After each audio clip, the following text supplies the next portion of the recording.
오늘 말씀의 제목은 잠잠하고 신뢰하라입니다. 우리가 가장 힘들어하고 어려워하는 것 중에 하나가 사람과의 관계가 깨어졌을 때죠. 우리가 100가지 일을 아무리 잘하고 성공하더라도 나와 가장 가까운 관계에 있는 사람과의 관계가 깨어지면 그것이 우리의 마음에 너무 깊은 고민을 주고 좀 괴롭습니다. 그렇게 한번 깨어진 관계가 회복되는 데에는 많은 노력이 필요하죠. 많은 과정, 기다림이 필요합니다. 사실 우리가 사랑으로 용납하고 용서하라라는 말은 그저 말로 하기에는 굉장히 쉽지만 그것을 실제로 실천하려고 하면 무척이나 섬세한 과정과 노력이 필요하다는 것이죠. 사람과 사람과의 관계 회복이 이토록 어려운데 하물며 하나님과 우리 사이의 관계 회복은 사실상 원래 얼마나 회복하기 어려운 불능 상태였을까요? 하나님께서는 아주 오래전부터 우리에 대한 용서와 회복, 구원의 계획을 그렇기 때문에 섬세하게 디자인해 놓으셨어요.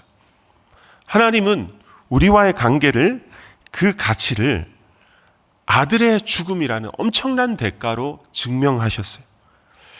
그렇기 때문에 사실 하나님이 우리를 다 용서하셨다라는 그 문장 단 하나만으로는 그 모든 용서의 가정 속에 스며들어 있는 하나님의 우리를 향한 헌신과 수고, 그 언약에 대한 열정을 너무나도 가볍게 취급해버리는 경우가 될 수도 있다는 거예요.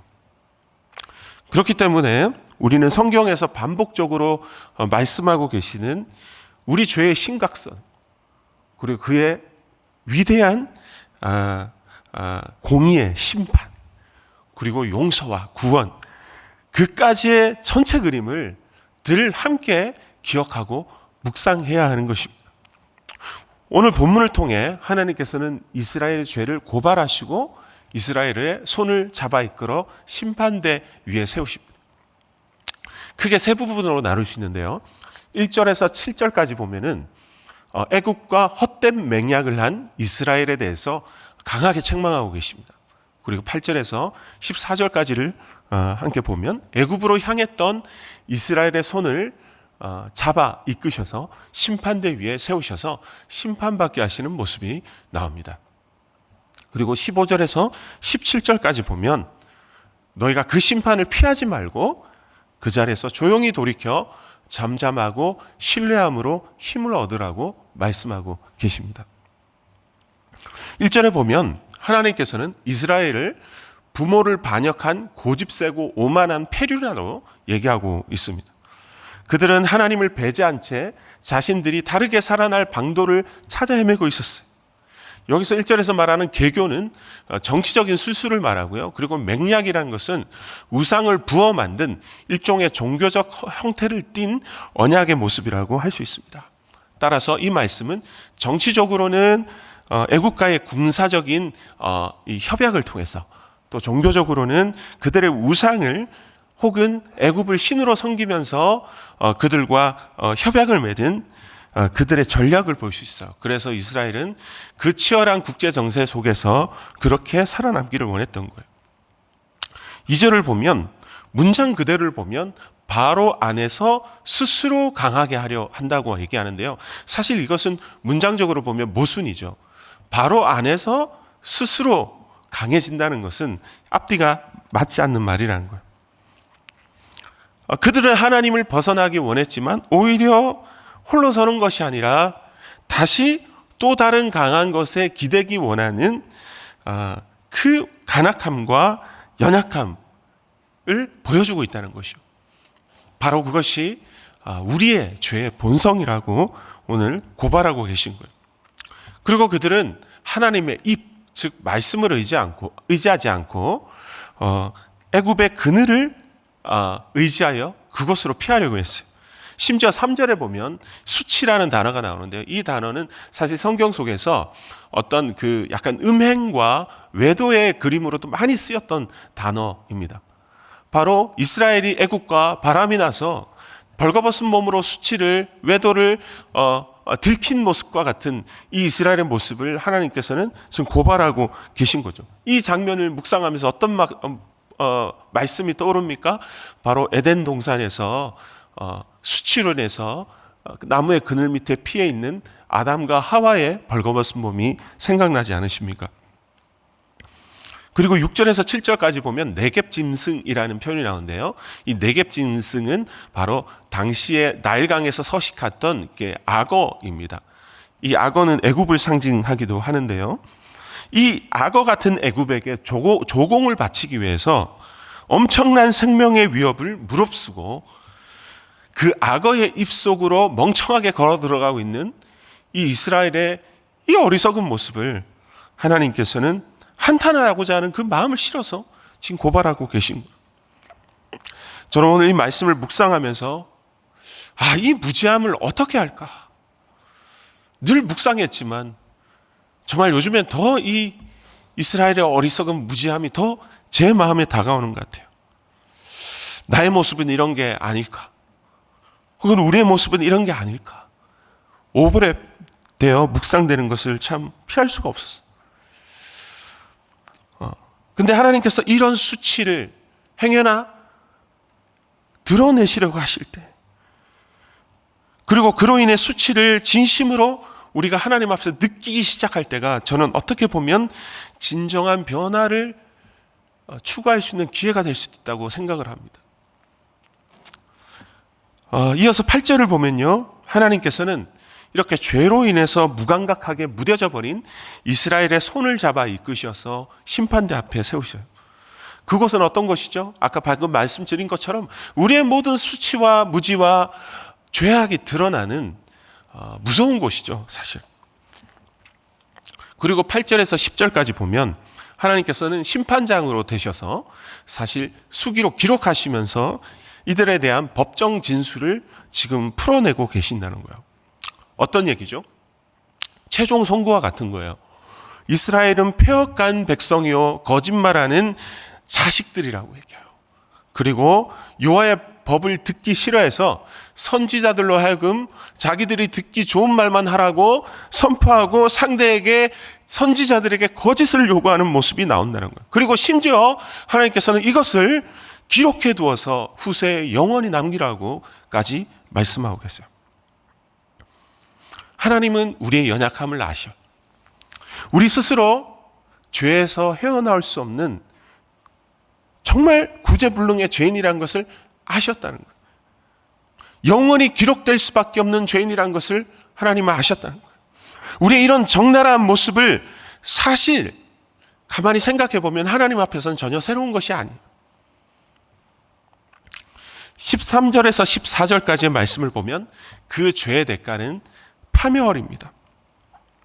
도달할 수 없을 만큼 높아 보이는 벽이 보여요. 마치 바벨과 같아요. 이 벽을 너희들이 세운 그 엄청난 바벨과 같은 성전이 될 수도 있고요, 그들의 성이 될 수도 있고 영화가 될 수도 있겠죠. 그걸 순식간에 무너뜨리는다고 하십니다. 그리고 토기와 같은 그릇을 모두 깨뜨려서 땔감으로도 사용할 수 없고 물을 뜰 때도 살 수 없는 무용지물로 만들어버리겠다고 말씀하세요. 여러분, 이런 상황에서 우리가 만일 그 심판을 받는 당사자라면 어떤 마음이 들까요? 그 자리에 가만히 듣고 아멘하고 할 수 있을까요? 아마 저는 못할 것 같아요. 바로 드는 생각이 뭡니까? 도망가자, 피하자 라는 생각이 나는 거예요. 이어지는 15절에서 17절까지 보면은 하나님께서 분명 말씀하세요. 그런 당혹스러움과 절망 가운데 빠져있는 백성들에게 말씀을 하신다는 건 뭐냐면 그 심판대 자리에서 도망가지 마라, 그대로 있으라라고 말씀하세요. 그런데 솔직히 어떻게 그 상황에서 도망가지 않고 그 자리에서 가만히 있을 수 있겠냐는 거예요. 당연히 누구나 그런 징벌은 피하고 싶어요. 피하는 것이 살 길이라고 생각된다는 거예요, 당연히. 하지만 하나님은 그 자리에 남아있는 것이 살 길이라고 우리에게 말씀하신다는 거예요. 15절에서 하나님께서는 분명하게 말씀하세요. 우리 15절을 다시 한번 읽어보도록 하겠습니다. 15절 읽겠습니다. 시작. 거룩하시니가 같이 말씀하시되 너희가 돌이켜 조용히 구원을 얻을 것이요 잠잠하고 신뢰하여 함을 얻을 것이거늘 너희가 원하지 아니하고 라고 말씀했다는 거예요. 잠잠하고 피하지 말고 그 자리에 있으라 하십니다. 하지만 결국 그들은 하나님의 말씀에 귀를 기울이지 못한 채 그대로 귀를 막고 모두 도망가요. 아주 극소수가 남은 그 자리라고 표현하시는데요. 아마 막 다 도망갔을 것 같아요. 그 자리에 뭐만 남았다는 거예요? 깃발만 남아서 휘날리고 있다는 것이죠. 마치 패배한 전쟁터의 전쟁의 고지처럼 보이는 것입니다. 근데 그렇게 다 도망가고 난 다음에 그 자리에서 놀라운 일이 일어날 것이라고 이사야는 그 뒤에 조금 더 뒤에 9절에서 예언하고 있다는 것이죠. 우리 이사야 53장 4절에서 7절까지를 함께 읽도록 하겠습니다. 자, 한 목소리로 읽도록 하겠습니다. 시작. 그는 실로 우리의 질고를 지고 우리의 슬픔을 당하였거늘 우리는 생각하기를 그는 징벌을 받아 하나님께 맞으며 고난을 당한다 하였노라. 그가 찔림은 우리의 허물 때문이요 그가 상함은 우리의 죄악 때문이라. 그가 징계를 받음으로 우리는 평화를 누리고 그가 채찍에 맞음으로 우리는 나음을 받았도다. 우리는 다 양 같아서 그릇 행하여 각기 제 길로 갔거늘 여호와께서는 우리 모두의 죄악을 그에게 담당시키셨도다. 그가 곤욕을 당하여 괴로울 때도 그의 입을 열지 아니하였으며 마치 도수장으로 끌려가는 어린 양과 털 깎는 자 앞에서 잠잠한 양같이 그의 입을 열지 아니하였도다. 아멘. 우리가 도망간 자리에 누가 계십니까? 바로 예수 그리스도가 계셨습니다. 그리고 그분은 하나님의 심판을 잠잠하고 완전하게 온몸으로 받아내셨어요. 스스로 제물이 되셔서 우리의 죄값 모두를 담당하셨어요. 바로 이것이 하나님께서 너희가 피하지 말고 그 자리에 지키고 있으라, 잠잠하라, 그리고 신뢰하라, 믿으라라고 말씀하신 근거라는 거예요. 우리 18절을 다시 한번 같이 읽어보도록 하겠습니다. 같이 읽겠습니다. 시작. 그러나 여호와께서 기다리시나니 이는 너희에게 은혜를 베풀려 하시며 일어나시리니 이는 너희를 긍휼히 여기려 하심이라. 대저 여호와는 정의의 하나님이시라. 그를 기다리는 자마다 복이 있도다. 아멘. 하나님께서는 기다리라고 말씀하십니다. 무엇을 근거로 기다리라고 합니까? 그 자리에 여전히 우리와 함께 남아 계시길 원하시는 우리의 구주 예수 그리스도, 그분을 신뢰함으로 잠잠함으로 그 심판의 자리, 그 수치의 자리, 그 부끄러움의 자리에 그냥 서 있으라고 말씀하고 계신다는 거예요.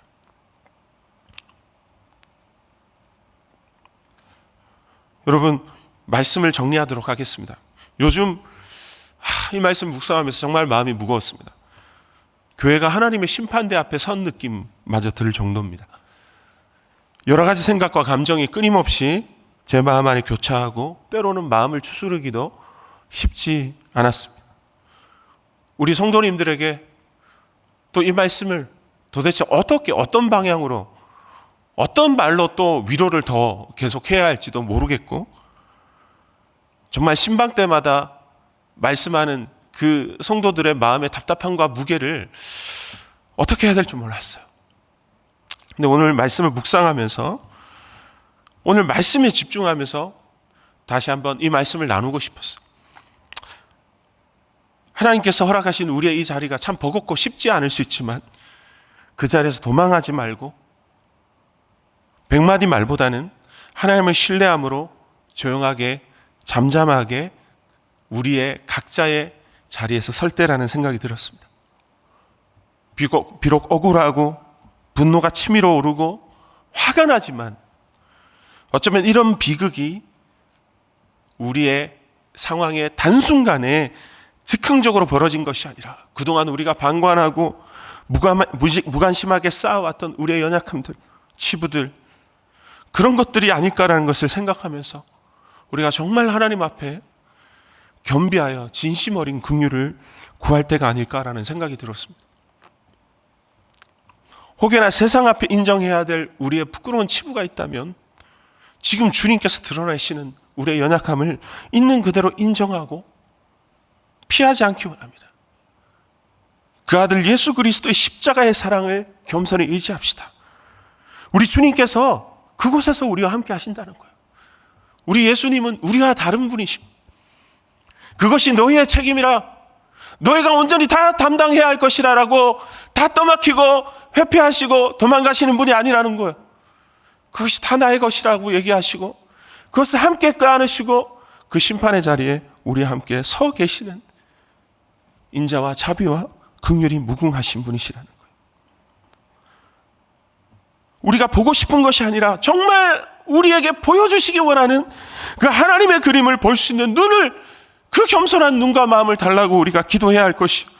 그리고 우리가 참으로 살 길이 어떤 길인지, 앞으로 우리가 어디로 가야 할지를 나와 우리 교회 그리고 한국교회가 바르게 보고 깨닫고 다시 걸을 수 있는 긍휼을 우리에게 베풀어 주십시오. 우리 그런 마음으로 기도하시면서 오늘 우리가 걸어가야 할 우리의 이 영적인 싸움의 전쟁터를 주님께 올려드리면서 기도하면서 우리 각자의 자리에서 나가도록 하겠습니다. 함께 기도하겠습니다. 살아계신 아버지 하나님, 주여 주님 그렇습니다. 아버지 하나님, 주여 주님 그렇습니다.